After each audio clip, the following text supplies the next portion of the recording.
오늘 이 시간에 우리에게 주시는 하나님의 말씀은 요한복음 13장 1절의 말씀입니다. 요한복음 13장 1절의 말씀, 신약성경 169면에 있습니다. 제가 봉독하도록 하겠습니다. 유월절 전에 예수께서 자기가 세상을 떠나 아버지께로 돌아가실 때가 이른 줄 아시고 세상에 있는 자기 사람들을 사랑하시되 끝까지 사랑하시니라. 아멘. 사실 20절까지 봉독해야 되는데 본문이 너무 길어서 1절만 함께 봉독했습니다. 누군가를 미워해 보신 적이 있으시지요? 미운 마음이 들면 그 마음이 조금씩 자라다가 나중에는 폭풍같이 그 마음을 휘몰아 감을 때가 있습니다. 그러다 보면 몇 날 며칠씩 잠을 자지 못하고 먹을 것도 제대로 먹지 못하는 그런 경우들을 살아오시면서 경험하셨으리라 그렇게 생각합니다. 특히 누군가에게 배신을 당하거나 억울한 일을 당했을 때, 특별히 표리부동한 모습들을 알게 됐을 때, 목격했을 때, 겉모습, 자기 앞에서는 그럴듯하게 좋은 이야기들을 하는데 뒤에 가서는 온갖 이야기들로 자신을 모함하거나 욕하는 그런 경우들을 경험할 때 마음속에 미운 마음이 폭풍처럼 밀어 닥칠 때가 있습니다. 미움이라고 하는 감정은 정말로 고통스러운 감정이라고 이야기할 수 있습니다. 오늘 이제 마지막 목요일 제자들의 발을 씻기기 전에 제자들을 불러 모으시고 함께 식탁을 나누고 있는 지금 예수님의 마음은 어떠하실까? 여러분 상상해 보신 적이 있으십니까?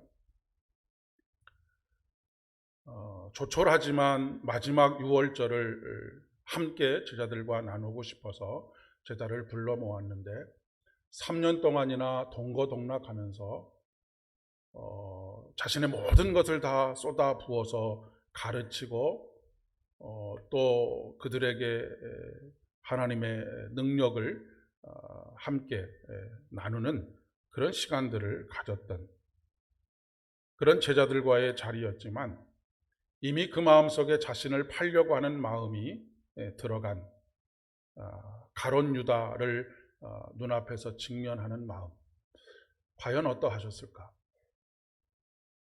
예수님이니까 당연히 그런 것들을 잘 참아내시고 인내하셨을 것이다 라고 우리는 쉽게 생각하는 경향들이 있습니다.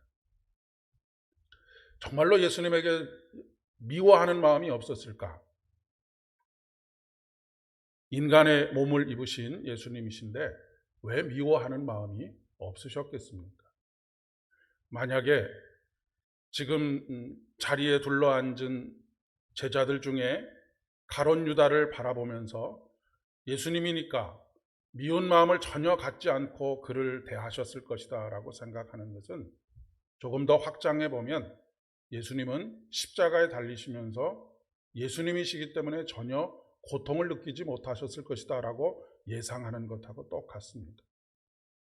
그런데 만약 예수님께서 십자가에 달리셨는데 고통을 느끼지 못하셨다고 한다면 그것은 참 인간으로서의 예수님이라고 이야기할 수가 없습니다. 인간의 모든 희노애락을 다 가지고 있고 고통을 느끼고 아픔을 느끼고 절망을 느끼는 참 인간으로서의 예수님. 그러니 그 예수님께서 지금 자신을 배반하려고 하는 뻔히 속이 들여다 보이는 제자를 앞에 두고 미운 마음이 생기지 않았을 것이다 라고 예상하는 것은 그것은 착각이라고 이야기할 수가 있겠습니다. 우리는 너무 쉽게 예수님이니까 하나님이신 예수님이시니까 라고 생각합니다. 그러나 우리 예수님께서, 하나님이신 우리 예수님께서는 참 인간이 되셨습니다.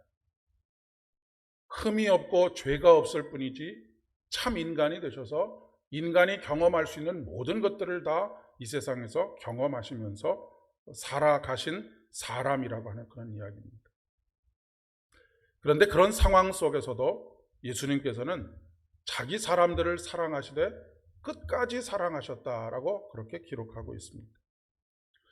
여기서 끝까지 사랑하셨다라고 하는 말을 영어 성경에서 찾아보니까 full extend라고 하는 단어를 사용합니다.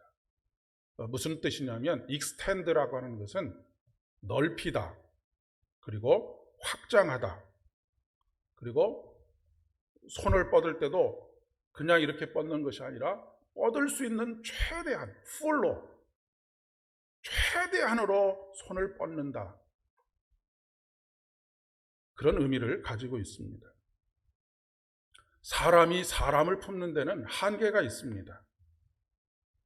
우리가 살아가다 보면 이 사람이 이래서 믿고 저 사람이 저래서 믿고, 이 사람이 이래서 사랑할 수 없고 저 사람이 저래서 사랑할 수 없습니다. 왜냐하면 우리가 품을 수 있는 한계가 늘 정해져 있기 때문에 그렇습니다.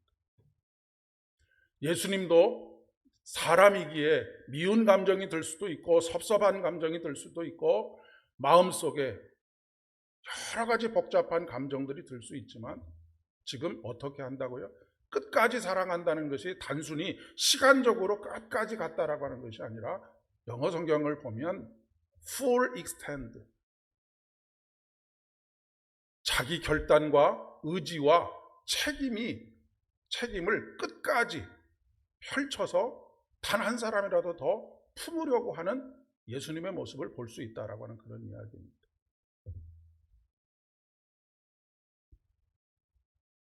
사랑은 단순한 감정이 아닌 의지와 결단과 책임인 것을 알게 됩니다. 우리는 대부분 감정에 휘둘리지요. 좋을 때는 한없이 좋지만 나쁠 때는 한없이 나쁜 것이 우리의 감정입니다.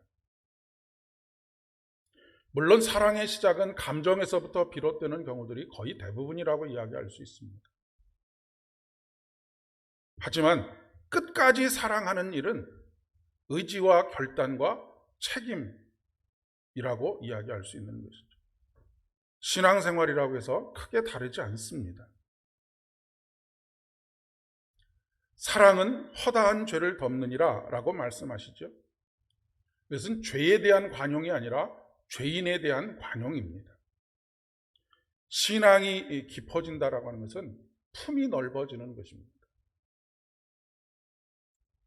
처음에는 한두 사람밖에 품을 수 없었던 사람이 신앙이 깊어지면서 더 많은 사람들을 품을 수 있는 품을 가지는 것. 신앙생활이 깊어진다라고, 나는 어떤 사람이 신앙이 좋다라고 하면서 여전히 이렇게 잘라내고 저렇게 잘라내고, 그래서 처음 신앙을 가졌을 때보다 더 적은 사람을 품을 수밖에 없는 그런 삶의 태도, 마음의 태도를 가졌다고 한다면 그것은 신앙이 깊어진 것이 아니라 오히려 신앙이 얕아진 것이다라고 그렇게 이야기할 수 있는 것이죠. 그렇기 때문에 우리가 하나님 앞에 기도해야 할 것은, 하나님, 더 많이 품을 수 있도록 해주십시오. 더 넓게 품을 수 있도록 해주십시오 라고 기도하는 것이고, 그리고 그렇게 하지 못하는 나 자신을 발견하고, 하나님, 나의 믿음 없음을 용서해 주십시오 라고 그렇게 기도해야 한다라고 하는 말씀입니다.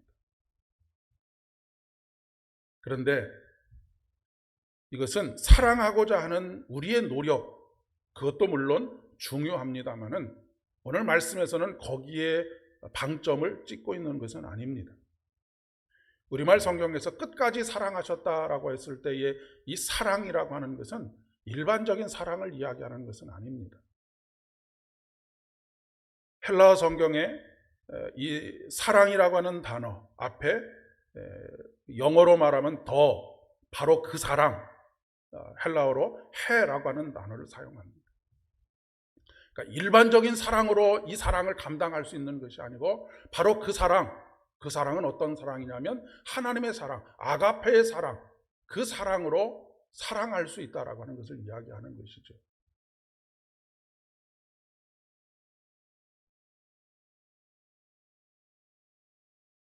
여러분 쉰들러 리스트라고 하는 영화를 아마도 보셨으리라 그렇게 생각합니다. 거기에 나오는 명대사가 있지요. 한 사람을 구하는 것이 세상을 구하는 것이다. 수백 명의 사람들을 처음에는 이 사람이 쉰들러라고 하는 사람이 이 전쟁을 기회로 해가지고 무엇인가 돈을 벌어보려고 하는 의도로 이 공장을 시작합니다. 그런데 어느 순간 그의 마음이 변화가 되어서 유대인들을 한 사람 한 사람 구출해내기 시작하지요. 그리고 전쟁이 거의 끝나갈 무렵에 구원을 받은 유대인들이 이 사람에게 감사를 표현하기 위해서 작은 금반지 하나를 선물합니다. 그때 쉰들러가 뭐라고 오열하면서 외치느냐면 이 반지 하나를 팔으면 10사람의 생명을 구할 수 있을 터인데 라고 하면서 오열하는 것을 보게 됩니다. 처음에는 자기의 이익을 도모하기 위해서 전쟁을 기회로 무엇인가 자기의 부를 축적해 보려고 시작했던 일이었는데 나중에는 그 품이 넓어져서 한 사람이라도 더 품으려고 하는 간절한 마음들이 그에게 충만하게 있는 것을 보여주고 있는 것이죠. 고린도전서 13장의 말씀에 보면 사랑은 언제까지든지 떨어지지 아니하며 라고 그렇게 기록하고 있습니다. 그런데 사람의 사랑은 떨어지게 되어져 있습니다. 떨어진다라고 하는 말은 무너진다라고 하는 뜻이기도 하고 또 실패한다라고 하는 뜻을 가지고도 있습니다. 자동차의 연료가 떨어지면 자동차가 움직이지 못하지요. 사랑이 떨어지면 사람은 사는 것이 아닙니다. 심리학자들이 여러분이 잘 아시는 거죠. 심리학자들이 남녀 간의 그 불같은 사랑도 3년이 지나면 거의 대부분 다 떨어진다라고 그렇게 이야기를 합니다. 우리가 사람에 대해서도 그렇고 또 하나님에 대해서도 그러하지 않은가 싶습니다.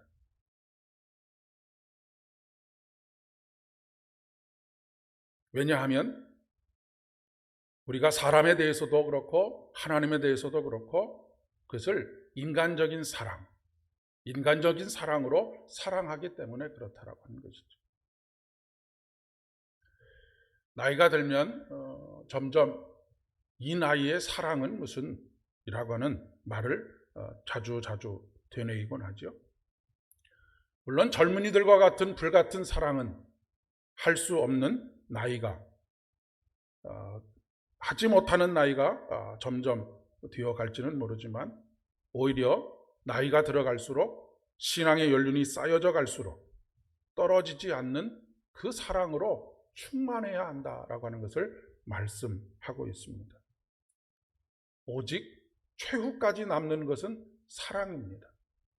믿음, 소망, 사랑 이 세 가지는 항상 있을 것인데 그 중에 제일은 사랑이라고 말씀하고 계시죠.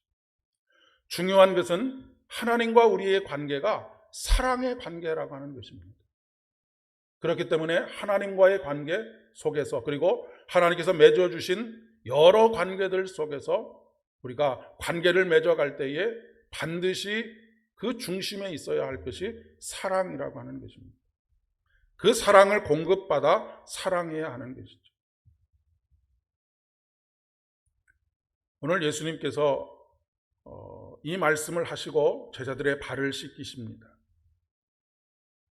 그리고 오늘 13장 맨 마지막에 가면 무엇을 말씀하고 계시냐면 내가 새 계명을 주노니 너희가 서로 사랑하라 라고 말씀으로 끝을 맺고 있는 것을 보게 됩니다.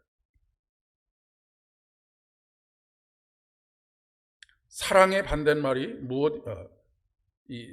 제자들의 발을 씻겨주시는 가운데 베드로가 예수님 절대로 그렇게 할 수 없습니다 라고 그렇게 거부할 때 예수님께서 뭐라고 말씀하십니까?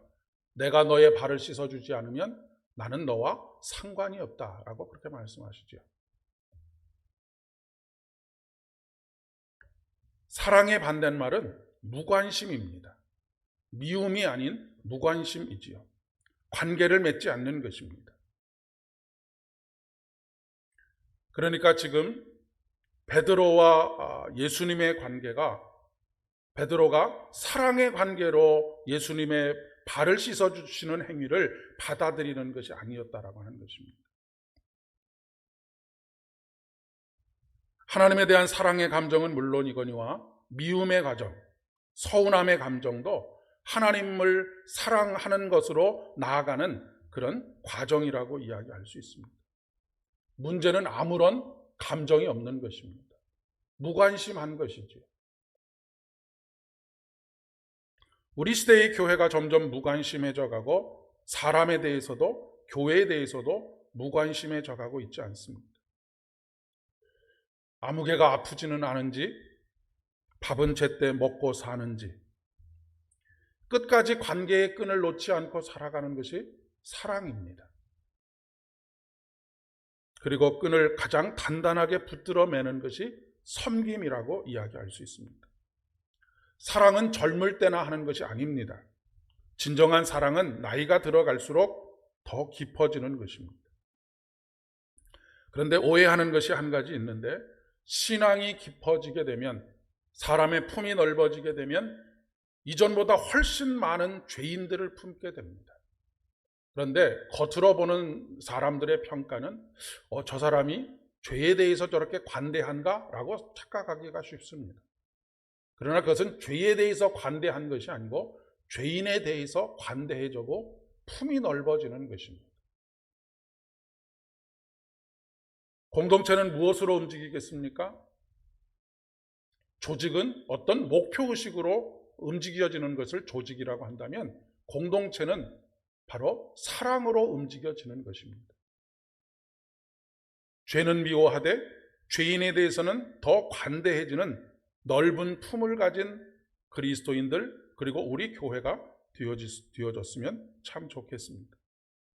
어떤 목표나 목적이 이끌어가는 교회가 아니라 사랑이 이끌어가는 그런 삶, 그런 교회 되어지기를 기도합니다. 사도 요한은 그의 말년에 이렇게 고백하지요.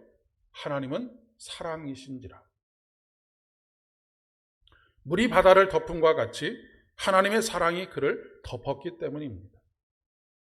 그는 젊은 시절에 어떤 사람이었냐면 우레의 아들이라고 하는 별명을 가지고 있는 사람이었습니다. 그러니까 폭발적인 어떤 감정들을 서슴없이 드러내는 사람이었다라고 하는 그런 이야기죠.